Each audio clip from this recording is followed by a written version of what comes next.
نعلم أن أجور لاعبي كرة القدم عالية جدا، هؤلاء لاعبون، فما بالك بالنجوم من أصحاب الكؤوس والألقاب والأحذية والكرات الذهبية. سأعطيكم مثلا.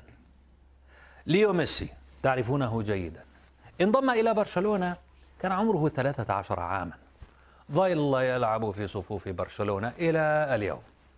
آخر تجديد لعقده كان في عام 2017. العقد شرف على الانتهاء في هذه السنة. لا نعرف تفاصيل العقد، لكن صحيفة إسبانية سمته بالعقد الأكبر في تاريخ الرياضة. لم لا؟ فميسي هو الهداف التاريخي لنادي برشلونة، وفاز معه ب10 ألقاب في الدوري الإسباني. مع اقتراب انتهاء مدة العقد، نشرت صحيفة الموندو تفاصيل العقد الرسمي بين المهاجم الأرجنتيني وبرشلونة.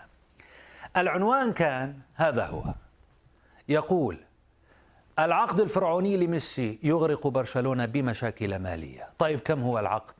الكثير من الخمسات، أكثر من 550 مليون يورو، أي أكثر من نصف مليار خلال 4 أعوام. يعني كم على الدولار يا أحمد؟ على الدولار قدرتها ب 671 مليون دولار. 671. المبلغ يتضمن الراتب، حقوق الصورة، ومجموعة من المكافآت. إذا ما حسبنا الضرائب والضمان الاجتماعي وفاتورة الغاز والكهرباء والماء، يعني صافي إلى الجيب في السنة 90 مليون و500 ألف دولار. كبير الرقم كي نستوعبه، لذلك حسبتها في اليوم. في اليوم 250 ألف دولار فقط لا غير. صباح الخير، 250 ألف دولار، هذا الصافي. لكن إذا فعل هذا مثلا وأدخل الهدف، الكرة في المرمى، لديه مكافأة. طيب إذا فعل هذا أكثر من مرة ودخل وفاز بدوري أبطال أوروبا، سيحصل على إكرامية هي أكثر من 4 ملايين دولار. لكن المسكين لم يحصل عليها في آخر تجديد لعقده. بالنسبة للتسريب، جاء في وقت يعاني فيه برشلونة ماديا ونفى تسريبه العقد، وقال بأنه سيقاضي صحيفة الموندو كما أبدى دعمه لميسي. ما حدث في الصحافة كان نابعا من سوء نية لتحري الأمانة، وذلك من أجل إيذاء لاعب يجب أن نكن له كل الاحترام، فقد قدم الكثير لكرة القدم الإسبانية ولهذا النادي. يجب أن نفكر أكثر فيما يفعله اللاعب، واستمر بذلك على مدى سنوات وسنوات، وأظهر كل مهاراته كلاعب وساهم في توسيع هذا النادي.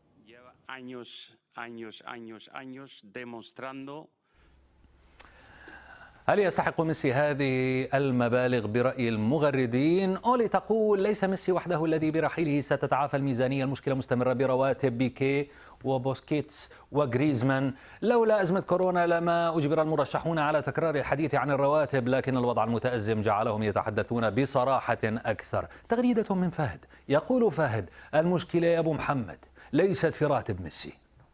مشاكل برشلونة هي نتيجة سياسات إدارية خاطئة أو بالأصح كارثية، تعاقدات سيئة، تصريف لاعبين بالمجان. تغريدة من ياسين، يقول ياسين في تغريدته: لا أعلم كم مداخيل النادي من صورة ميسي، لكن بالتأكيد سيكون أضعاف من راتبه. حاليا وبهذا العمر ميسي عليه تخفيض راتبه، لم يعد بنفس المستوى في المواسم السابقة.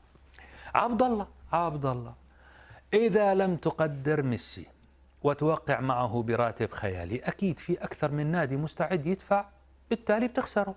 صحيح أن راتب ميسي ضخم، لكن قيمة ميسي تجلب مداخيل ضخمة للنادي. هنا وجهة النظر. تعلمون ما هو دور ميسي في مدخول النادي؟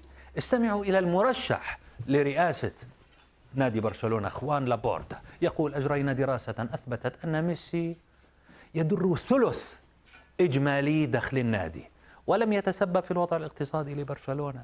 سأبذل قصارى جهدي للإبقاء على ميسي في برشلونة، لدي مؤشرات